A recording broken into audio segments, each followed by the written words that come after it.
There's the they say yes. This is only like as you say, me. Like us. This is normal. They will social.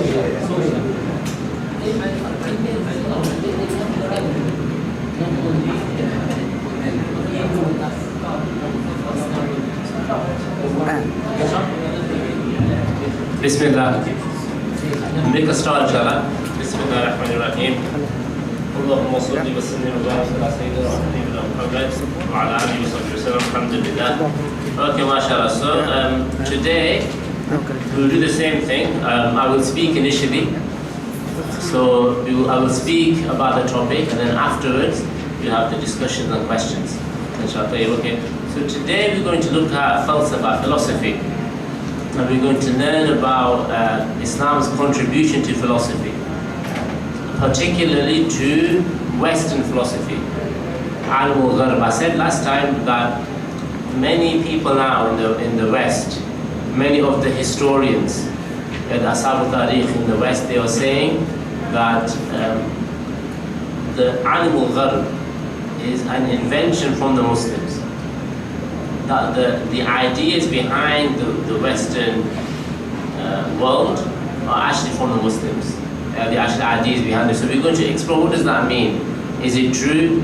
And why are people saying this? Yeah, so inshallah we're going to look at this to try to understand. And inshallah we can learn some history, and we can also understand the Western world today. The Western world today that we see today is very different from the vision of these people. It's a different world now. So we will learn about this inshallah. Okay, let's make a start. This is the recap for this. Alright. So the first question before we look at it is, what is philosophy? Anybody want to explain here in their own words what is philosophy? You got this now? It's the love of wisdom. Good. The love of wisdom. Yeah, that's a good definition, mashallah, that's a good definition, it's an interesting definition, it's a very creative definition, the love of wisdom. Yeah, mashallah, God? The use of reason in understanding things.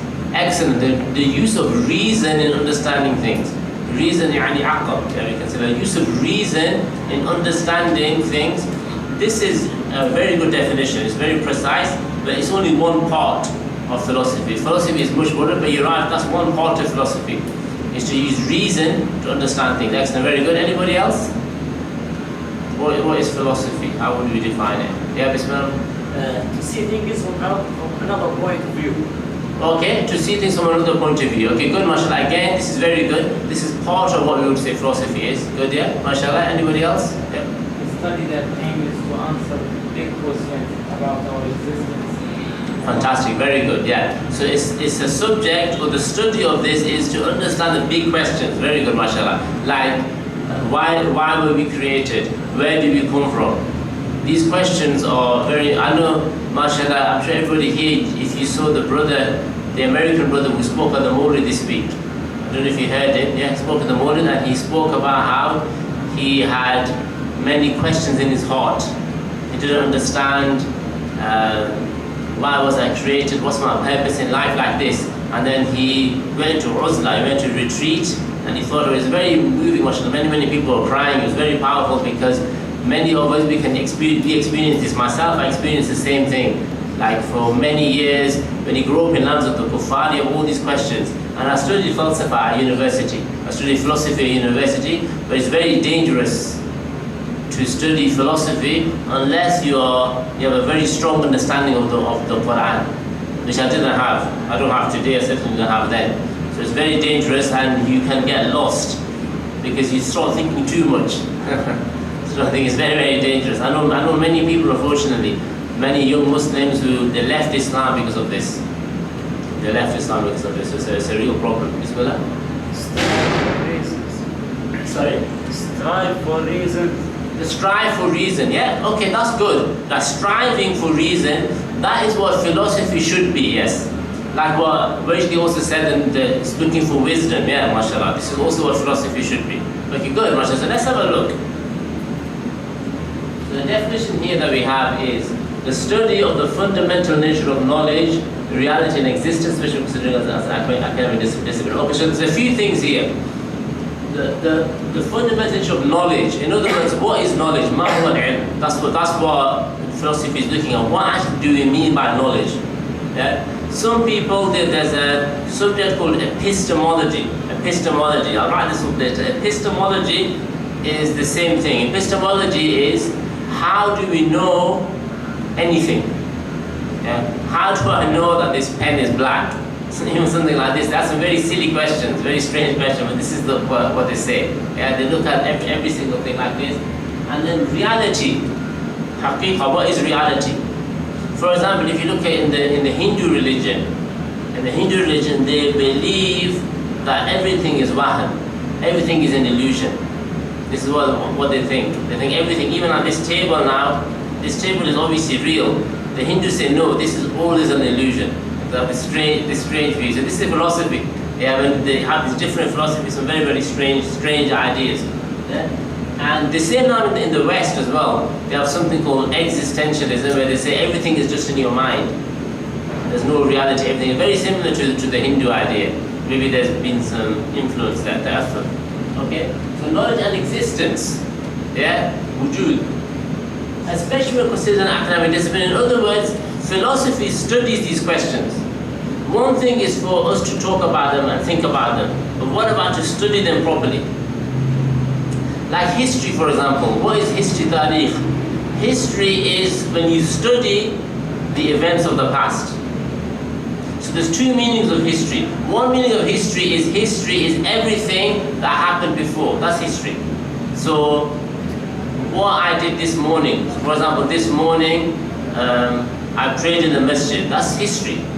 But not history like when you study history, it's more like why did this war happen? Why did this leader come in? These kind of things. Yeah? Or why did Islam spread? These types of questions. It's studying and understanding. So same with philosophy. We can have questions in our mind, but philosophy is studying these questions. Why did these things take place? Yeah? So this is what philosophy is, and it's a discipline, it's a subject. Okay, here is another definition.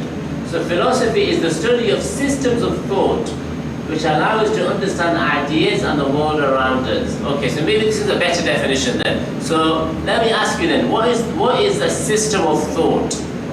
What is a system of thought? Anyone explain this to me? What is a system of thought? Yeah? The way we think. Close. It's something slightly different to that. It's related to that. So what is a system of thought? Yeah. Is it the logic? Maybe, yeah. So maybe it's the logic of. So a system is like a nizam. Yeah. So a system of thought is anybody who has an idea or anybody who has a fikra and it's been like organized. So for example, any religion is a system of thought. Yeah, the Christian religion, this is a system of thought. They have a system of how they see the world. They see this and then they understand this, understand this. Buddhism, for example, is a system of thought. Hinduism, Judaism, they're all systems of thought. And then even things that aren't religious. Yeah. For example, the German philosophy school, they have a system of thought. They understand reality, like Kant, Nietzsche, Hegel, these are famous German thinkers, Marx. They understand the world in a very particular way. This is a system. Does anyone here know about Marx? You know about communism? Yeah, the communists came to the Yemen, didn't they, many centuries. Does anyone know what is communism? What is communism? Anyone know? Or Marxism or communism? Does anyone know what it is? No? Yeah. Atheists, they don't believe in God. Yes, that's one part of it. Excellent. Yeah, so one part of it is atheist. Another part of communism is what they call ishtirakiya, I think it's called, yeah? That you share the wealth, you share the money amongst everybody. This is the idea. They also have an idea that everybody is greedy. They think that everybody just thinks about money. This is what they think, really. So when they study history, they say history is all about money. One person wanted money, so he started a war. Another person wanted more money, so he started a bigger war. This is what they think. So this is a system. You don't agree with this system is batil, it's wrong, but it's still a system. It's a system. So any system of thought is what philosophy looks at. So a philosophy, falsafa, will look at all of the different systems. Yeah? And then decide which one is better, where are the mistakes, like this. Yeah? So any system of thought, philosophy will look at this. Yeah? So philosophy looks at any system of thought which allows us to understand ideas in the world around us. So the system helps us to understand everything around us. Why do people behave in a certain way? Why do countries do this, do that? All of this, the system that we have of philosophy helps us to understand. Why does a human being think in a certain way? Yeah, all of this. So philosophy is there. So a question then, is philosophy important? Is falsafa important? Is it an important subject? Anybody? What do you think? Is it an important subject, or is it not important?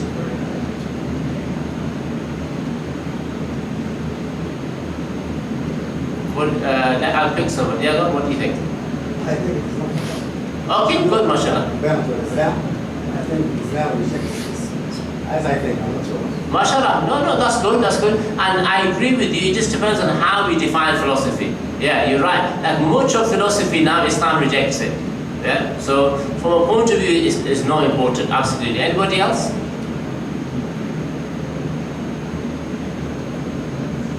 Yeah, Mr. Brown? They're very important. Very important. Okay, mashallah. Why? We have the opposite view. Sometimes we need to persuade somebody or something.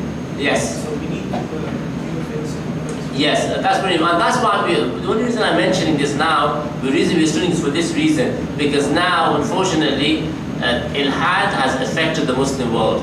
So we have to understand this. But the best thing is not to study, I agree. Best thing is don't study and you can live a simple life, alhamdulillah. But now the world we are in now, you can no longer do this. For example, if I lived with my family in the desert, in the Sahara, in the desert, I wouldn't worry about this. But now we're in a world where we have to understand. That's one perspective. But also, yeah, Bismillah, you want to add something? I think it is a dangerous science. Yes. That most philosophers went astray after studying this. 100% agree, yeah. And like what I was saying earlier about university, many young people now, young Muslims that go to university to study philosophy, it's a very bad idea. It's a very, very bad idea. So I agree absolutely, yeah. So we will look at this, but there is usefulness to it as well. It depends on how we define philosophy. There's some useful aspects, but a lot of it is very dangerous, yeah.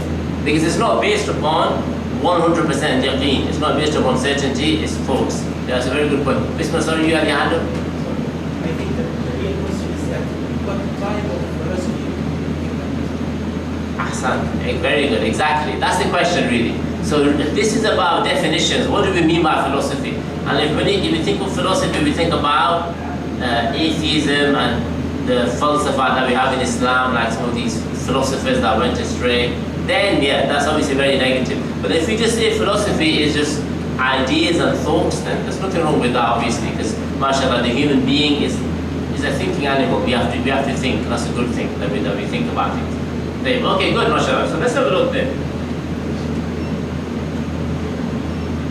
Now, we're going to look at some important ideas, important afkar that came from the Muslims. Yeah? And these are the ideas, mashallah, good ideas that came from the Muslims that helped to make the world a better place. Yeah? So the first one we will look at is, and what we're going to discuss here, most of it is going to be like mainstream, like Sunni Islam. It's not going to be like the falsafa school, anything like this. So the first thing is direct observation. Yeah, to direct observation. This is a fikra, an idea, a philosophical idea from the Muslims that changed the world. Yeah, that changed the world, which is direct observation. Direct observation, what does it mean? It means to understand something, you have to see how it works with your own eyes. Yeah, to understand something, you have to see how it works with your own eyes. Only then can you write it down. Yeah, so this is a good principle that everybody agrees with now, but nobody really follows it. This is the problem. If you look at tatawwur, evolution, they don't follow this. Evolution, they have ideas, theories, but they don't have evidence like this. They don't look at things. Yeah? So even though they claim or we follow that, they don't follow direct observation. Yeah? So, but this idea is from the Muslim. So can someone explain to me then, what is direct observation? Can someone explain in their own words, what do we mean by this idea of direct observation? What is it? Yeah, Bismillah. Just to observe or see something that, it's like real in front of you. Yes? Sorry, say that again, sorry. To observe or see something that, looks like as it is in front of you. Yes, to observe something that's in front of you. And also this is what we're saying, this is what the scientist does. If I have an idea, I have to see what is actually happening in front of me. Yeah? So for example, if I think that the earth goes around the sun, yeah, the earth goes around the sun, it can't just be an idea, I have to observe, I have to have something that I've seen that confirms that. Yeah? This is the basis of science. Before I can write it down, before I can say this is fact, I have to observe it first.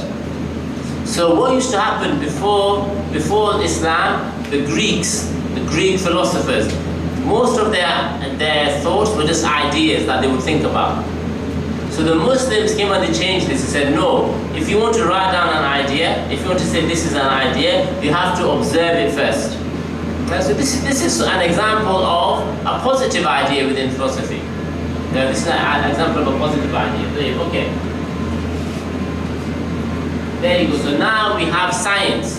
Science was born. Now this is very important, this part here. I will explain this. The ability to replicate the experiment. This means that you can repeat an experiment. What does this mean? I give an example that I always give to my students is, we have this pen. If I let go of this pen, what will happen? It will fall, yeah? Now, so this is an experiment now. Imagine somebody now, we didn't have the remote and we do this experiment. We take a pen and we drop it and it falls. Now, imagine if I travel to England and I have the same pen. If I drop the pen, what will happen in England? The same thing will fall. So now what have I done? I have repeated the experiment. Do you understand? This is science. Science is only if you can prove something once and then again and again and again, then we accept it. Yeah? So again, if you look at the animal gharb today, the Western science today, they don't do this. They don't prove it in this way. Now if they prove something in this way, we don't have a problem. Everybody will accept it. Yeah? Everybody will accept. For example, does anybody deny the moon? Does anybody say the moon doesn't exist? No. If I'm in China, I see the same moon. If I'm in Yemen, I see the same moon. If I'm in America, I see the same moon. Yeah, so this is direct observation. And also the moon changes. We have the full moon, then it changes the new moon. Nobody denies this because this is direct observation and we can repeat the experiment. Like I can do it now. If in 10 years' time, will the moon change? No, it's still the same moon. Yeah? So this idea, it might seem simple to us now. It might seem like something basit, but at the time, nobody had this idea. So this idea changed the world. Yeah? People now started to become scientific, rational. Yeah? And they weren't like this before. Yeah? This was a really big shift. It was a really big change from what used to happen before that. We can say it's like a change from superstition to science. And this is one of the things that the Prophet Muhammad ﷺ came to teach us. Yeah? That we don't rely upon superstition on just like this idea. No, we rely upon things that we know are true. Like what's the strongest proof for Allah subhanahu wa ta'ala's existence is observation. Yeah? Seeing the world. We see the world around us and this increases us in ma'rifah, increases in knowledge of Allah subhanahu wa ta'ala. Yeah? That all of the signs around us increases in knowledge of that. This is this direct observation. Yeah? So it's a very, very important idea that the Muslims came with. Okay, and that I mentioned this before, that Ibn al-Haytham was one of the first, if not the first to do this. Yeah? So Ibn al-Haytham had an idea. This was his idea. You have 5 steps. Yeah? Step number 1, I have a theory. Yeah? So step number 1 is I have a theory. I think something in my head. That's step number 1. Step number 2 now is observation. Step number 2 now is I now have to test my theory. Is my theory true? Tajarrub. Is it true? Is it not true? Yeah, and that testing process might take a long time. Yeah, number 2. And then number 3 now is revision. I change my idea because of what I can see. Yeah? So step number 1, I had an idea. Step number 2, observation. I check the idea. Step number 3, I now change my idea. Why? Because what I'm seeing is different to what I was thinking. Yeah? Step number 4 now is you go back, you test it again. You test it again. Yeah? And then step number 5 is now you write down the final idea. Yeah, this is science. And it hasn't changed. The science today is the same as then. Science hasn't changed, but unfortunately people's nufus, people's hawa have come in the way, and this is why we have these false ideas now. But if that idea of science is from Ibn al-Haytham, this is what we call the scientific method. Yeah? So this is one of the examples of what we can say Islamic philosophy, but true philosophy, not incorrect philosophy. If you understand what I mean. Alright. Another example of Islamic philosophy, another example is what we call the cardinal virtues. What is virtue? Anyone here know what virtue is? Like fadl. Like we got the fada'il. What do we mean by virtue? Anybody want to explain what is virtue? Yes, go ahead. It's good deeds or something. Yeah, very good. So we would say the result of virtue is good actions. This is the natija. The natija of virtue, but what is virtue though? Virtue is something slightly different. Yeah, go on. Like good moral. Excellent, good morals, good character traits. For example, kindness. Kindness is a virtue. The natija is that the result is you help people and you give charity like this. Very good. Yeah. So this is virtue. So virtue is a good quality, good morals, a good character trait, like being brave, bravery, wisdom, yeah, mercy, generosity. These are all virtues. So there's many, many examples of virtues. Really, the list is endless. You can go on and on and on, yeah? So the most important ones, this is courage, wisdom, balance, these ones, as we're going to learn about. So this is virtue. So virtue is a good quality that's inside us that results, the result is good actions. It's a quality inside us. Yeah? So it's a character trait, we call it, or a moral value, we call it as well. So this is virtue. Alright, so what do the Muslims do then in this regard? The Muslims, again, they took from the Greeks, but then they refined this and they changed this. So we have this idea of there are 4 virtues. These are what we call the Ummahat al-Fada'il in Arabic. The Ummahat al-Fada'il. These 4 qualities are the foundations, the asas, the foundations of good husnul khuluq, of good quality, of good character. These 4 things, yeah? What are they? The first one is wisdom, which is hikmah. The first one is wisdom, which is hikmah. The second one is courage, which is shaja'ah, yeah? Courage is shaja'ah, yeah? The third one, yeah, so the first one is wisdom, which is hikmah, yeah, it's intelligence. Second one is courage, which is shaja'ah. The third one is iffa. Iffa is temperance. Iffa is when you have control over like your desires for food and sleep and these types of things, yeah, temperance. Yeah? And then the last one is adl. Adl, which is justice or balance. Yeah? So these 4 are what we call the cardinal virtues. So again, the Muslims, they took these ideas and they gave us like a map, like a kharita is a map. They gave us like a map, a kharita of how we can improve ourselves and become better people. What can we do to become people of bravery, of wisdom, and all of these things? Yeah. So the Muslims, they took this idea and they developed this into a system of thought, a philosophy. Yeah, a philosophy. Alright, okay, so you don't have to write, but I want to hear from you. So I want to hear explanation. So What is wisdom? Can somebody here explain wisdom in their own words? What is hikmah? What is wisdom? Anybody? Yeah, go on, Sadi. Being wise. Being wise, okay, but what? Okay, so what does it mean to be wise?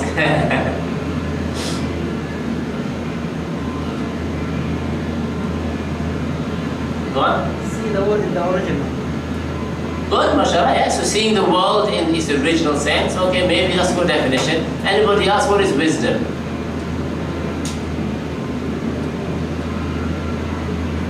Yeah. The ability to use knowledge to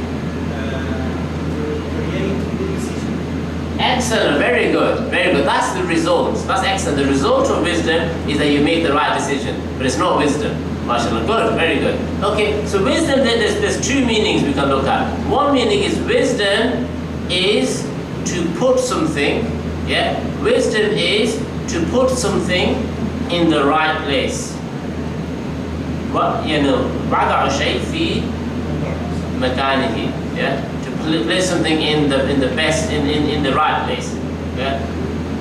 So to place something in the right place, that's wisdom, yeah? That's one meaning, that's one definition. So the second definition of wisdom is to do the right thing. Yeah, so wisdom is to do the right thing in the right place at the right time. Yeah, so I'll repeat that. Wisdom is to do, yeah, and taf'al, yeah, you do something, yeah, to do something in the right place, yeah, in the right makan, yeah, so to do something in the right place, in the right way, at the right time, that's what I said, yeah, yeah, to do something, yeah, go on. Do the right thing. Afan, thank you. So to do the right thing, in the right place, at the right time, afan, yeah, those three things, yeah. So the first thing is to do the right thing. So the action you do is the correct thing. You do it in the correct place, and you do it at the correct time. This is wisdom. So it's very difficult to do this. Yeah, so maybe like, so for example, I used to, one of my teachers in England, he gave me an example of wisdom. He said that when he used to be an imam of a masjid in England, and sometimes some of the shabab would come in and they don't know how to make wudu. They can't make wudu correctly.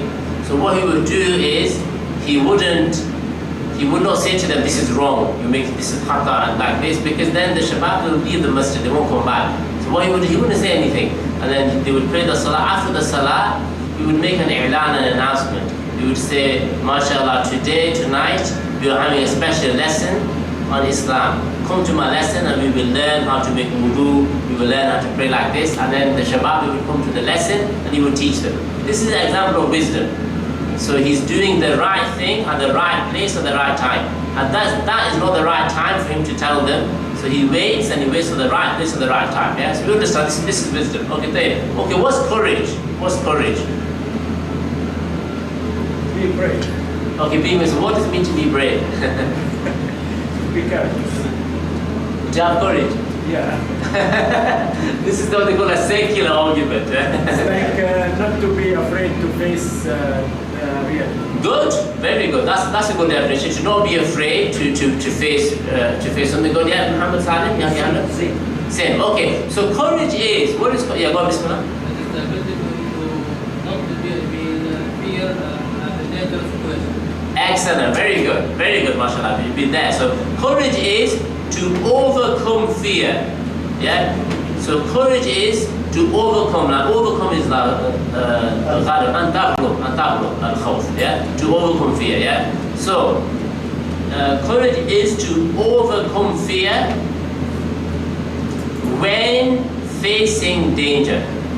Yeah. When danger is khafif and tatafabalunha. Yeah. You're facing danger. Yeah. It's right in front of you. Yeah. So courage is to overcome fear when facing danger. Yeah? So courage is to overcome fear when facing danger. And courage, as we know, is one of the most important qualities of the human being. Because all of our ikhtiyarat, all of our choices, most of our choices are because we're afraid of something. Most of our choices, we're scared what will people say. We're scared what will people think, like this. Yeah, like, I'll give you an example of this. For example, I lived in Turkey for 2 years, and mashallah, Turkey is a beautiful place. One of the things that happened in Turkey, as you know, is Turkey, they tried to, a lot of the mulhidun came into Turkey, and they tried to change Turkey. We know this, the history of Turkey after the Uthmaniyin, after the Dawla Uthmaniyya. There was many, very, very sad time. Now, if you go to Turkey, if you go to the masajid in Turkey, mashallah, the people in the masajid in Turkey, the mukhlisun, because the society tells them don't go to the masjid. So the ones who go, mashallah, the people of ikhlas. Here, maybe it's different. Like, even in England, maybe people go to the masjid for riyah to show off. So, mashallah, he's always in the front row and he's always in the masjid. Maybe, Allah protect us. Maybe this is the reason. In Turkey, you don't see this. Yeah, you don't see this. These are people, mashallah, they're not like, they go to the masjid, even though they say don't go to the masjid, they go to the masjid. Yeah? So they're not afraid of what will people think. They don't care about the opinions of other people. MashaAllah. So you see, MashaAllah, they're very, very sincere people. MashaAllah, very, very sincere people. So this is an example. Most of our decisions are based upon what we're afraid of. Okay, Dave, what is Iffa? What's temperance? Iffa. What is Iffa? Temperance. Yeah, go on. It's the control your behavior. Excellent, very good, very good. Self-control, yeah. So, yeah, go on. Anybody else? Yeah? Okay, so temperance is self-control, again, in the face of desire. Control in the face of desire. Again, when you desire something is in front of you that you want, that is enjoyable or whatever it might be. Yeah? So self-control in the face of desire. That's one meaning. Another meaning we can say is, so if you write this one first, so self-control in the face of desire. This is Iffa. Self-control in the face of desire. Yeah? Another meaning we can say moderation. Yani i'tidal. Moderation of your desire, you can say. Yeah, moderation. To go for the middle way. Yeah, moderation of your desire, the middle way. Wasatiyya, yeah? Wasatiyya, this is the moderation, yeah? So for example, you have some people, they eat too much food. You have other people, they don't eat anything at all. This is also a problem, if you don't eat anything at all. So that is in between. Yeah? Some people, they sleep all day. Some people, mashallah, like here, mashallah, antum mujtahidun, nobody sleeps here. I see people are always awake in the night, mashallah. So the balance is that you sleep enough to take care of your needs. Yeah, not too much. Good. Okay, then the last one, justice. What is justice? Adl. What is adl? Anybody, what is justice? Yeah? It's to be fair and good. Good. Excellent. So justice, there's two meanings here. One is fairness. Simple, yes. So justice is fairness. One is, but justice also here can mean balance. There go on. To say truth all times. Say that again, sorry? To say truth in all times. Excellent. To speak the truth in all situations. Yeah, that's an example of justice. Very good. That's an example. I wouldn't say it's the definition, it's an example of justice. Yeah, absolutely. Yeah. So for example, even if it's against yourself or your own family, you will still speak the truth. Exactly. Yeah, Bismillah. With some something. Yeah, in the right. Yeah. We can say this. We can say it's related. Yeah, absolutely. And this is one of the points actually that we're going to mention is what the Muslim thinkers came up with. Imam al-Ghazali and others. What they said was, you have hikmah, shaja'ah, and temperance. These three things, and then justice, adl, it looks after all these three things. For example, wisdom is wasatiyya. Wisdom is the middle path. But what's the extreme? If you are not wise, then you are you have hamaqa, stupidity. That's one thing. Or so that's one. The other side is if you are not wise, you are a tricky person. You are somebody who's tricky. Like you come up with maka'id, schemes. You're trying to steal money from people, do bad things. Like this, you're on this side. Wisdom is the middle. Yeah. Same with courage. Courage. One side is that you are a coward. Yeah. What is it? Jubban, yeah? Well, what's capital, yeah? So one thing is that you're a coward. The other side is that you're somebody who becomes very angry. You have ghadab within you, become very angry. Courage is in between. And you see, so all of these virtues are our wasatiyah. Same with temperance. One extreme is that you eat too much, you can't control yourself. Another extreme is that you don't do anything. Temperance is in between. Yeah, so all of this, as we're gonna explain that.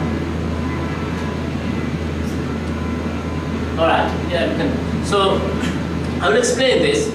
These four search of vision are trying to. So if you look at the human brain, our brain, yeah, our brain has three sections, yeah, three sections of our brain. The first part of the brain, this part, the first part of the brain is what we call the reptilian brain. I'll write this actually, the reptilian brain.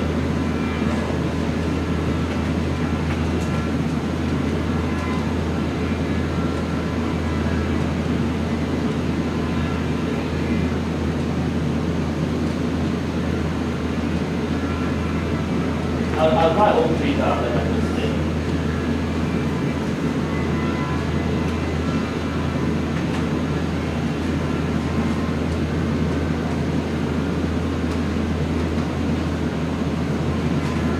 Okay, so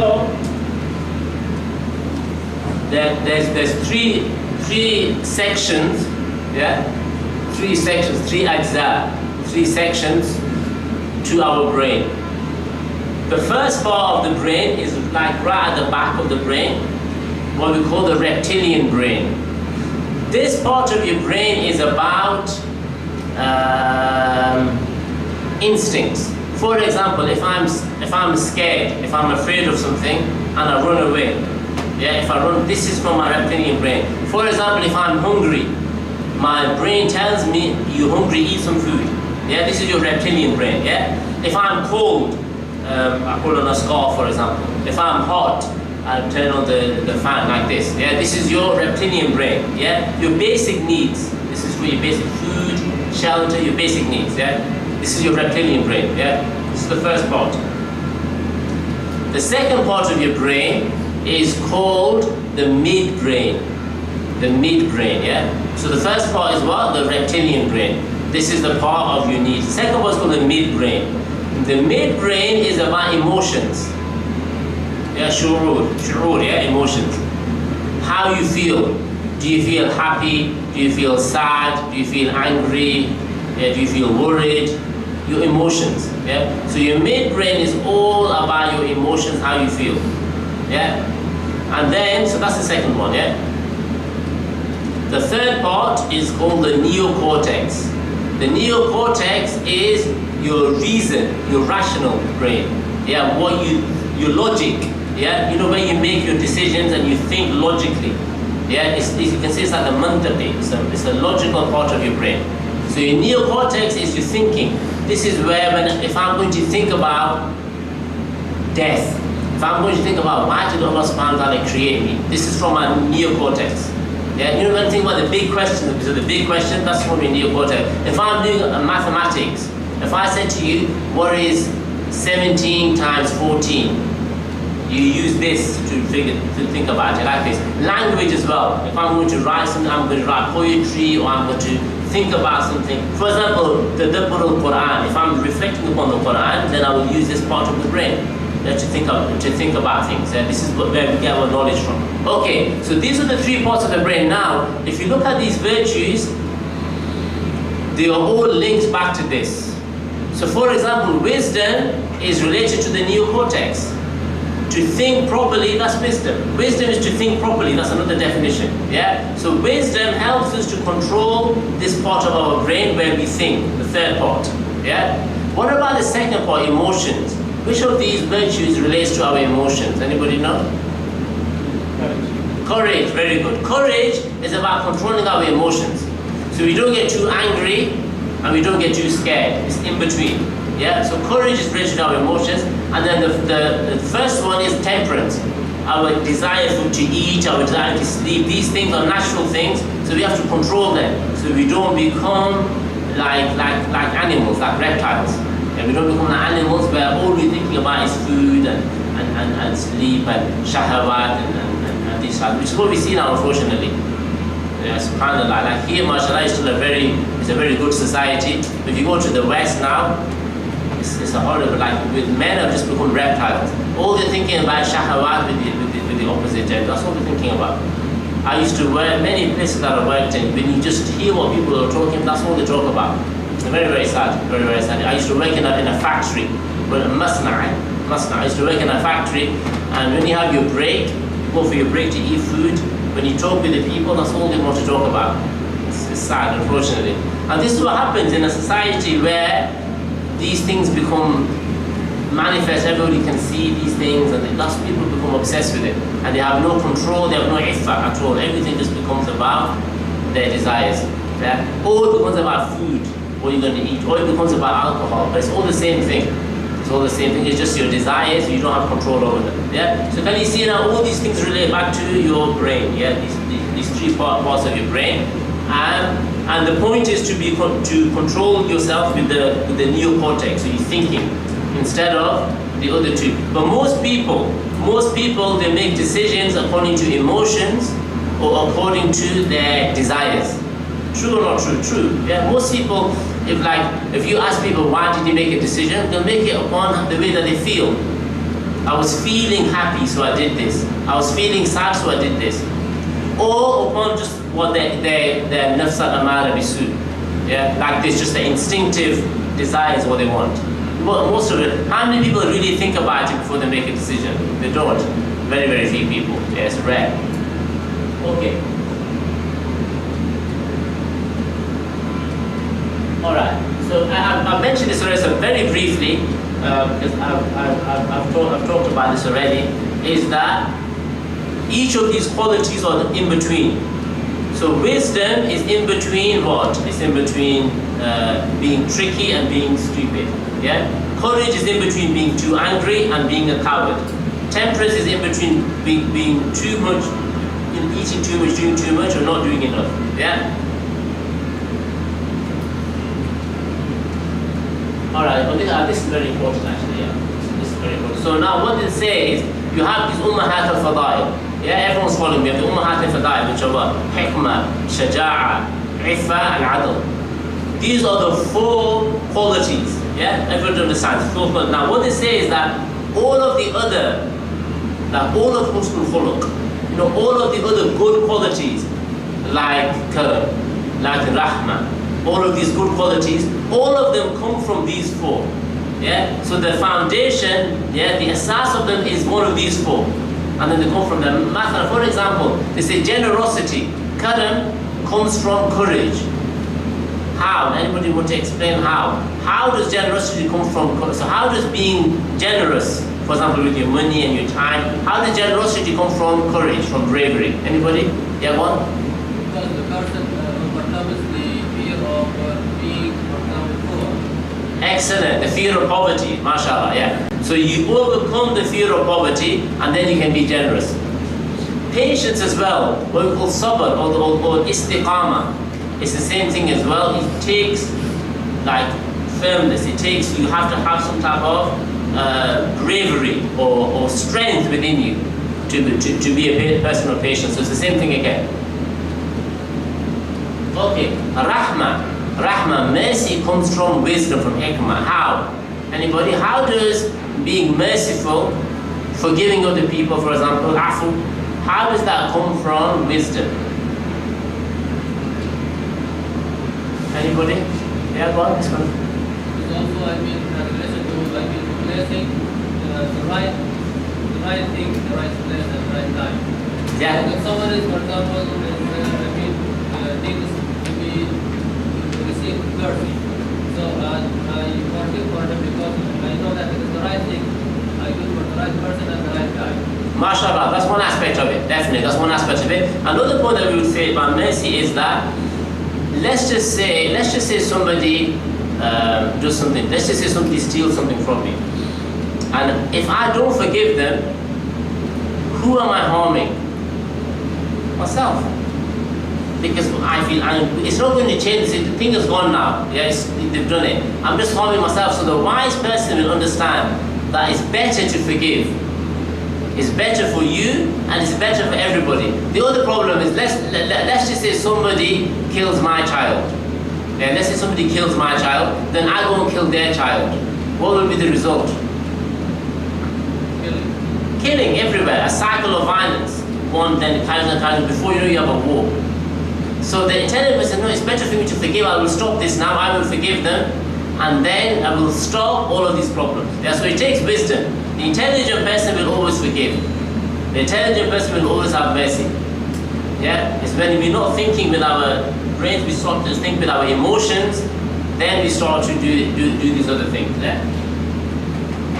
All right, and then these last 2 points really. All right.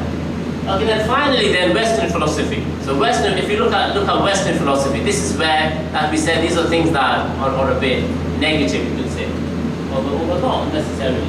All right. So what we're going to say now, most of the ideas that we have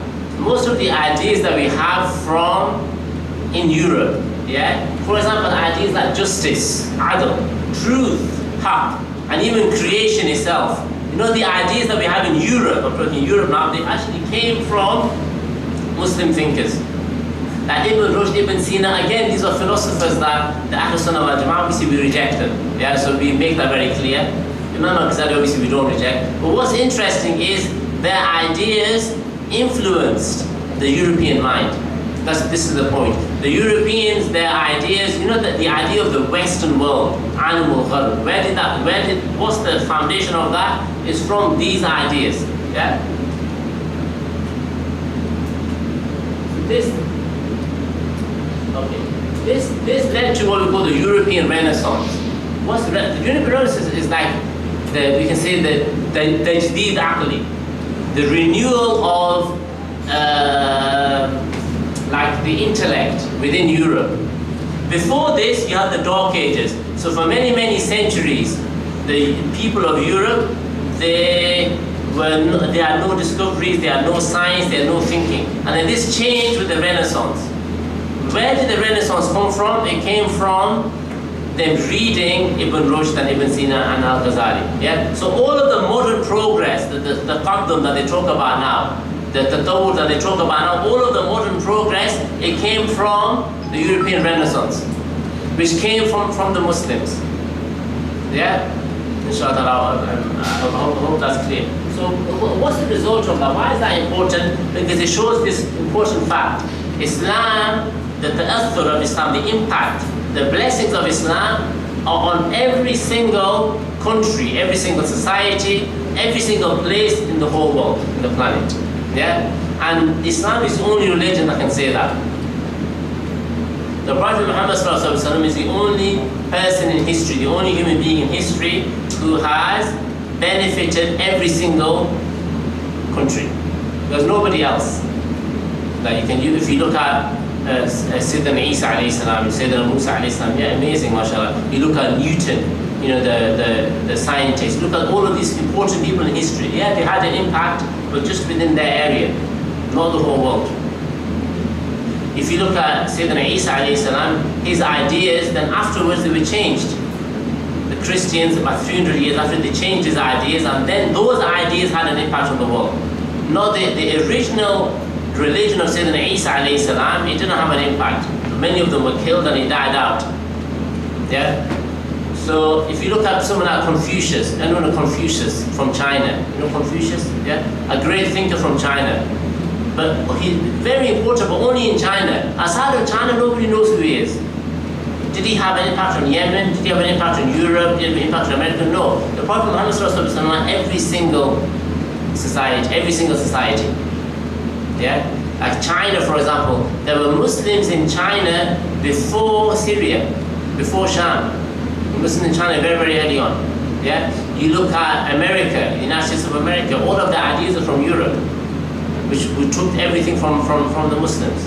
Yeah? America is like an extension of Europe. It's just Europe and then it became bigger. Yeah? Okay. Okay, one final thing that I want to mention here is social science, sociology and economics. So when we look at falsafa, one part of falsafa is sociology, like how do societies work. This is one part of philosophy, is how do societies work together, yeah, and how do societies work. So again, if you look at sociology, social science is completely from Ibn Khaldun, yeah. So Ibn Khaldun developed this thing here what we call historical inquiry. Does anyone know what is historical inquiry? What does that mean, historical inquiry? Anybody know? Historical inquiry. This is something that Ibn Khaldun developed. The science, the subject of historical inquiry. Anybody know what that is? Yeah? I think it's the question about the man and how the man was created. Similar, close to that, mashallah. Close to that. Excellent. Anybody else? No? So it's more about after that. So you were almost there, mashallah. So historical inquiry is understanding why did things happen in history? Why was there a war? Why did Islam spread in this area? Why did this? A question of why. Why did they think? What was the cause? What was the sabab? Yeah, what was the sabab behind this thing and this thing and this event in history? Yeah, historical inquiry. So it's trying to understand history, the reasons behind history. So related to that is the reasons behind the human being himself. Why was the human being created? Yeah, this is one part of it. Right? So historical inquiry, what we look at history today is from him. Okay. Also, iqtisad, economics and sociology, these two areas. So Ibn Khaldun's famous work, Al-Muqaddimah, is the first book in history. Yeah, it's the first book in history that tries to explain why some countries are rich and some countries are poor. It's the first book that tries to explain this. It tries to explain the differences in economic conditions of this people and that people. It's the first book that looks at the bi'ah, the environment, and how the environment impacts the bi'ah of the human being, the nurturing of the human being. It's the first book that looks at this. It even looks at things like weather. Now, for example, here it's very hot. Yeah, it's very hot. You never ever, I was speaking to my walida, my mother, last week, and said I haven't felt cold for 3 months. She was because in England we always cold. I said for 3 months I haven't felt cold even once. Oh, mashallah. So, but that impacts the person. So if you live in a hot country, the way you think, everything is different. It's different. Yeah. So Ibn Khaldun looked at things like this. If you live in a cold country, you think in a different way. Yeah, it impacts you. It's undeniable now. Everybody accepts this now. But Ibn Khaldun was the first person to talk about this. He put down what we call the qawaid, the principles and the rules for history, for economics, for sociology, or all of these things. Yeah, he was a real genius. He was a genius, and again, for many centuries in Europe, they hid these things. Yeah, they hid these things. Now they're accepting this, and they're saying Ibn Khaldun is one of the most important thinkers in the world, and they're saying these things now. For many years, okay. Alhamdulillah, I think we can close the live stream now. Yeah, barakallah feek. Okay, alhamdulillah. So there's quite a few things that we've covered there. To be honest, it's taken longer than what I anticipated. Can anybody here then? So let's